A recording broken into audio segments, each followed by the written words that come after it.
right? Because we have a thing in our newsroom that if you wouldn't want to watch it, then you shouldn't put it out there, right? We put a lot of effort into what we do, and then to hear the U.S. I believe the number five, was it number six citizen of the U.S. coming on air to call us by name and basically reduce all of our hard work to Russian. He didn't even say they're funded by Russia or funded by RT. He said they're secretly run by RT, with the inference being that these guys are too stupid to even put out any of this stuff, to create any of this stuff on their own. It can only be the Russians. And there's a very long history of this sort of it's much more than just paternalistic thinking. There's a very long history of this incredibly boneheaded sort of thinking in the US. I personally trace it back as far back as the 19th century, where this fictitious ailment called drapetomania was invented, uh, with the claim that any African wanting to be free was suffering from a mental illness, because as we well know, Africans have no human desire to be free. The natural position of an African is supposedly slavery. This happened again in 1930. This was at the peak of the Jim Crow era, at a time where Africans, both in the diaspora and on the continent, where I believe in the US, the term was three-fifths of the human being. In Africa, we weren't even classified as humans. In some parts of the continent, like in Southern Africa, Africans were classified as flora and fauna. And in a place like Nigeria, where I come from, Nigeria wasn't even classified as a country under occupation. It was classified as a corporate object owned by the Queen. We're ruled by something called the Royal Niger Trading Company. And in the midst of all that, Africans on both sides of the Atlantic started uniting to come up with some sort of Pan-Africanist thinking. And the US government said it's the Soviets that are behind it. In the 1960s, during the African independence era, which coincided with the civil rights movement, because they were both joined at the hip, it was the same thing.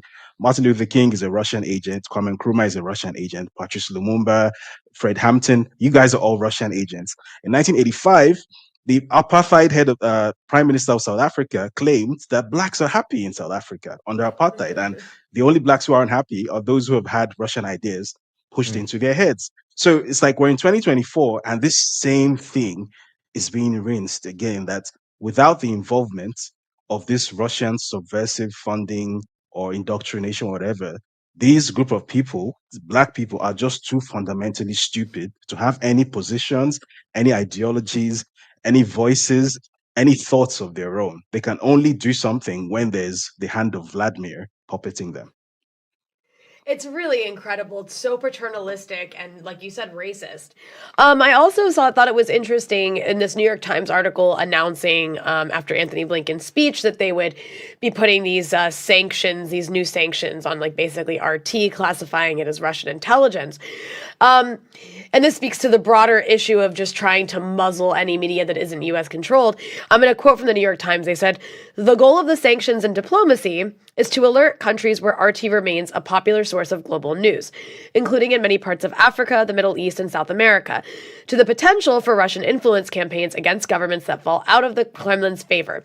So, of course, on top of accusing this or that outlet that's popular, that's saying, that's pushing out anti-imperialist ideas, is all Russian-backed, there is this also clear fear of any kind of media that isn't giving a U.S.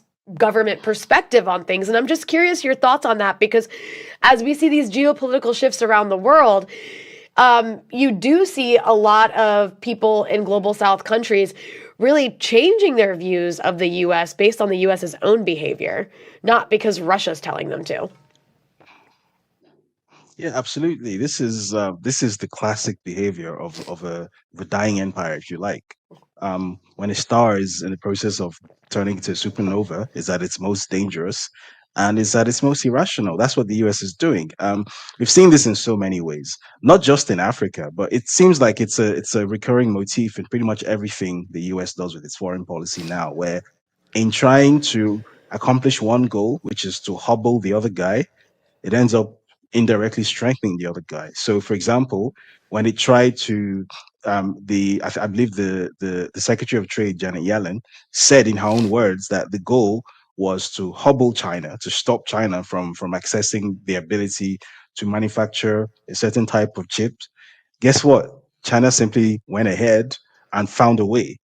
And now, based on the crazy stunts that this great ally of the US that shall remain unnamed pulled yesterday, half of the world is going to be pivoting toward Chinese chips and Chinese electronics, right? So they've essentially sanctioned their own companies. They did the same thing with the sanctions on Russia. They effectively sanctioned Russia. They sanctioned Western suppliers because now they don't have access to Russia's markets. Russia simply pivoted toward China and other suppliers. So Russian consumers and the Russian economy is not suffering, but Western interests are suffering. So effectively, they've sort of self sanctioned, and they're doing the exact same thing in Africa all over again, where instead of trying to show that okay, if we claim that what narratives being put out by the likes of African Stream are wrong, they're not accurate, that the US is actually a force for good in Africa, this is the evidence, this is what we're doing. Instead of trying to do that, it's let's ban them. Let's stop people from having access to them. And they don't seem to realize that by doing that, they're just proving our point even further. Because what business do you, it would have been different if Blinken had said we are restricting access to African Stream in the US. US citizens shouldn't see it. That's fine. That's America's prerogative to determine what Americans get to see, right? Because Americans have electoral control over who gets to decide those things for them. But then you are standing in DC and making decisions effectively on behalf of an entire continent. So you are telling a platform like Meta, which has billions of users across the world, to deplatform a news organization based in Nairobi, Kenya, right? So millions of people, literally millions of people across the continent and across the world who follow African Stream, have essentially had that taken away from them by some sort of imperial diktat from Washington. And that only proves the point that we have constantly tried to make, that the US is an empire. It behaves like an empire. These are the actions of an imperialist. And they just can't seem to stop themselves. One of the things I'm curious your thoughts about in just terms of, the why this moment and why now. I mean, do you feel that they're worried, the United States, that is, that they're losing control of Africa? I mean, I think one thing about Africa Stream is it's, produced by younger Africans. It's very on the pulse of younger Africans, the movements that are happening all across the continent, the questions that people are talking about. I mean, do you think there's an element of fear here, not just of what people may do if they are able to access news sources like Africa Stream and others, but what they're already doing, and the fact that Africans and younger Africans are producing their own media to reflect their own experiences, which are obviously, it seems to me at least, moving in a different direction than where America and Europe might like? I believe that's exactly the problem.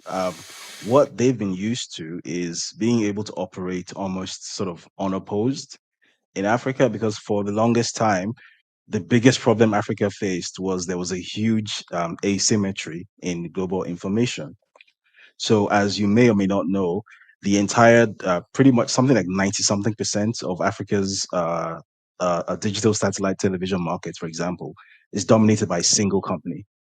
It used to be South African. It's now owned by Canal Plus, which is a French company. So essentially, an entire continent's digital television is now owned by some guy in Paris, right? And it used to be owned by some white guy in Joburg, right? So there used to be this sort of very tight control over what information gets into the heads of Africans. So in 2022, for example, when the decision was made to sanction RT, stop RT from broadcasting in Europe and the US, RT, as you may or may not know, was also stopped from broadcasting across Africa, even though Africa had no business with any of that. Africa was not involved in the sanctions package on the Russians, but because the RT feed that fed MultiChoice, which is the sort of monopoly entity on the African continent, came from a European supplier, and the European supplier had to follow EU sanctions, that happened basically. So effectively, you've had one guy in Washington switching, turning switches on and off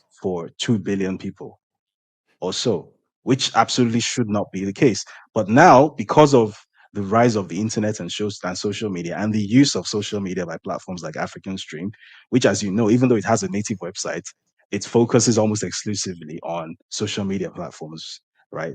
Which is why it's so influential. we've been able to leverage that and get this message out to people. And for the first time, people are seeing that this is not just like some airy fairy ivory tower narrative that some Cornel West type person says on CNN. That I can actually connect to this. I can see why my economy is depressed. I can see why I don't have jobs in my economy. I can see why, despite so and so $1 billion of aid that supposedly is coming into my country, I can see why I don't see any evidence of it. I can see why some US ambassador will claim that they're investing $10 billion into the railway corridor in my country, and there are no jobs coming out of it. I can see why now, because there's this platform that is showing me that this is what has been done elsewhere and this is what is being done here, and that's the difference. And for the first time, I can connect with it and make that connection, and then that turns into political action, which apparently is not what the US government wants to see. But I don't know what to tell them, because unfortunately for them, unfortunately from their point of view, the truth is this is the world's youngest population. So a country like Angola, for example, the median age is 16.5. Nigeria, the median age is 18.9. Right? Statistically, more than 40% of Africans are teenagers. This is the world's youngest continent. So when you have that kind of young population that now has, relatively cheap, widespread, high-speed internet access, it can only ever be a matter of time until that information equalization takes place, and then you'll start to see real political movements toward the outcome that you don't want. So it's either you're going to drop a nuke on the whole continent, or you're going to have to deal with the reality that the paradigm is shifting, and these people are not going to be your cannon fodder and the sort of like as I describe it, organic traffic cones next to the mines and the oil wells that you have in your imagination. So good luck to them. Winds of change are blowing.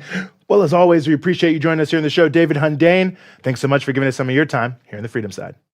Thank you for having me.